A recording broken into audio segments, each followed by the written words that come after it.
Shalom. Kali ini kita akan merenungkan yaitu tentang lalang dan gandum yang ada di Matius 13 ayat 24 dan 36 sampai 43. Ini merupakan perumpamaan yang cukup populer di Alkitab. Sekarang mari kita bahas satu per satu ya. Gandum itu merupakan komoditi yang sangat dibutuhkan oleh semua orang di seluruh dunia. Karena gandum itu dapat digunakan untuk membuat makanan seperti roti dan tepung.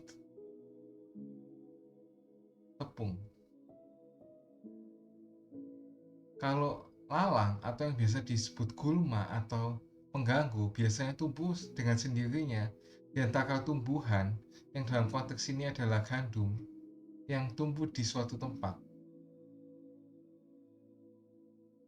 Di dalam kehidupan kita sehari-hari, tidak semua orang yang kita temui itu adalah orang baik, karena pasti ada yang tidak baik kan.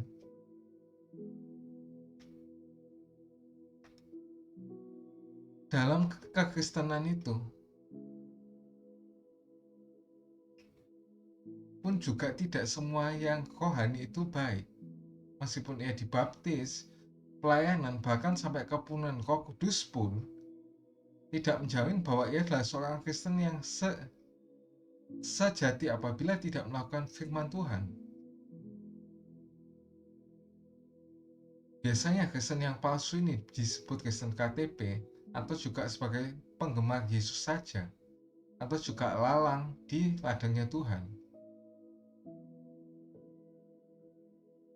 Sebaliknya, jika seorang Kristen yang melakukan firman Tuhan, maka disebut juga dengan Kristen sejati atau pengikut Kristus atau gandum di ladangnya Tuhan. Nah, ini gimana sih ciri-cirinya pengikut Kristus yang sejati itu? Yang pertama itu mengasihi Yesus dengan segenap hati. Itu ada di Matius 22 ayat 37 dan Yohanes 8 ayat yang ke-42.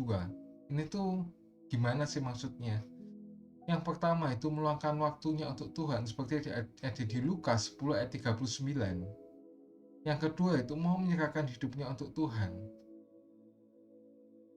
Seperti contohnya di Yesaya 6 ayat 8, murid Yesus, dan mungkin berapa tahu itu ada buku yang namanya IMN. IMN itu adalah buku yang berisi kesaksian-kesaksian hidup orang-orang Kristen yang hidupnya dianiaya, tapi dia berhasil mempertahankan iman mereka sampai akhir. Itu kisah nyata, bukan dibuat-buat ya. Terus yang kedua, ciri-ciri pengikut Kristus yang sejati itu yaitu menjadikan Tuhan Yesus sebagai satu-satunya dalam hidupnya. Di sini hidupnya tidak mendua. Hidupnya tidak mendua itu tidak ada Allah lain di hadapannya Tuhan.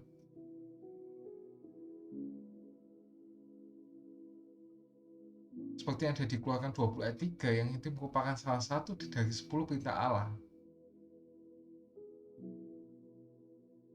Terus ada di Yakobus 1 ayat yang ke-8. Di sini dan juga di Matius 6 ayat 24. Di sini dikatakan orang yang mendua hati itu tidak akan nyaman hidupnya. Yang ketiga, ciri-cirinya apa sih? Yaitu bersyukur senantiasa. Itu maksudnya apa? Yaitu bersyukur di segala kondisi. Itu ada di 1 Tesalonika 5 ayat 18. Selanjutnya yaitu selalu mencari wajahnya. Itu ada di Mazmur 17 ayat 19 dan Mazmur 27 ayat 9. Ini adalah kisahnya Daud yang selalu mencari wajah Tuhan, yang selalu merindukan Tuhan dalam hidupnya. Yang terakhir, ini yang paling penting, yaitu otentik. Otentik itu tidak bermuka dua. Apa yang keluar sama dengan apa yang di dalam. Saya ada di Matius 23 itu yang menceritakan tentang kuburan di Labur Putih. Di sini Tuhan Yesus mengecam orang faksi dan ahli Taurat tuh sebagai orang yang munafik. Dan ini juga ada di 2 Timotius 3 ayat yang kelima. Nah, kita ke selanjutnya. Yang ini perlu kita perhatikan. Gandum yang masih muda itu mirip dengan lalang atau gulma yang masih bisa kepahitan dan bergesekan dengan sesama, mengancam untuk pindah pelayanan, pindah komunitas,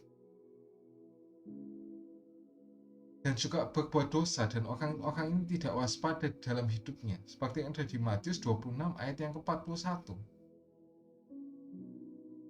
Nah, kalau untuk gandum-gandum muda ini, tolong jangan dihakimi sebagai lalang, karena stereotip yang tidak baik itu akan rusak gambar diri orang lain. Doronglah mereka untuk semakin bertumbuh dan tegurlah jika perlu. Lalang itu lebih parah daripada gandum yang masih muda. Lalang ini sangat tidak suka jika kita bertumbuh, maka ia akan menghalalkan segala cara untuk menjaga kita untuk bertumbuh. Selain itu, lalang juga dapat membawa kita ke jalan yang sesat maupun jalan yang salah. Hal ini sesuai dengan sifat biologis lalang atau gulma yang menyerap zat makanan kepada tumbuhan yang ada di sekitarnya, termasuk gandum. Maka itu lalang harus dimusnahkan ke dalam api. Nah, ini tuh gimana sih kita harus bersikap sama lalang itu? Yang pertama itu menjauhi lalang itu. Dan menjauhi ini bukan secara fisik ya, tapi kita itu memiliki pendirian iman yang teguh, tidak mudah goyah, atau tidak terpengaruh dengan perkataan atau kehidupan lalang tersebut. Yang kedua, jangan iri hati dan menginginkan kehidupan seperti lalang yang walaupun kelihatannya baik-baik saja maupun kelihatannya lebih hijau daripada hidup kita, seperti yang ada di Mazmur 37 ayat 1-2. Terus yang kedua, itu kita tuh harus terus bertumbuh. Kenapa? Karena waktu yang akan membuktikan apakah ini benar-benar gandum muda atau lalang. Ini orangnya itu makin serupa dengan Kristus atau enggak sih? Itu. Ketika kita milih untuk tidak bertumbuh, maka kita memutuskan diri kita sebagai lalang.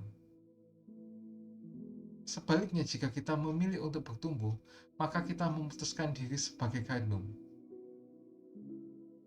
Nah, ini pertanyaan reflektifnya. Nah, kita sudah berapa lama sih di gereja? Di komunitas kita sudah berapa lama? Apakah kita sungguh-sungguh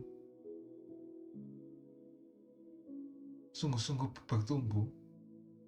Nah, ini perubahan apa aja yang sudah kita alami?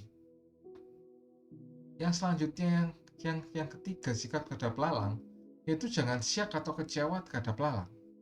Kenapa? Karena selama kita hidup, ada kemungkinan kita untuk dilukai, termasuk di dalam gereja. Yang kedua, yaitu jangan kepahitan atau meragukan Tuhan. Karena yang salah itu manusianya, bukan Tuhan, meskipun itu menggunakan nama Tuhan. Ini, jadi kecewa itu pilihan, bukan kewajiban. Kecewa itu adalah pilihan. Contohnya, ini ada Charles Templeton, pendeta yang meninggalkan Tuhan karena melihat foto wanita Afrika yang menggendong anak yang kurus kering dengan membawa batok kelapa kosong di tanah yang kering. Kemudian ia meragukan kebaikan Tuhan. Jika Tuhan baik, kenapa Tuhan mengizinkan terjadinya hal ini? Akhirnya ia memutuskan untuk meninggalkan Tuhan, dan khotbah terakhirnya berjudul Farewell to God, yang berarti perpisahan dengan Tuhan.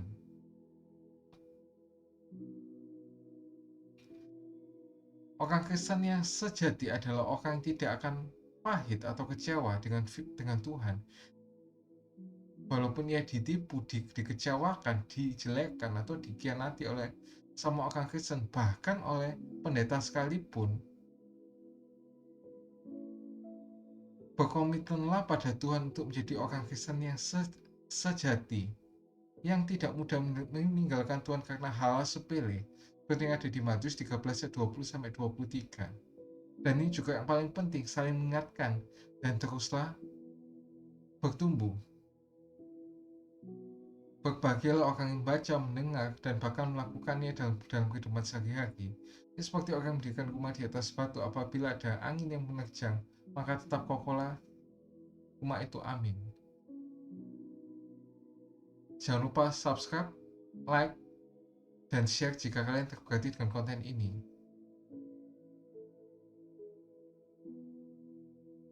See you.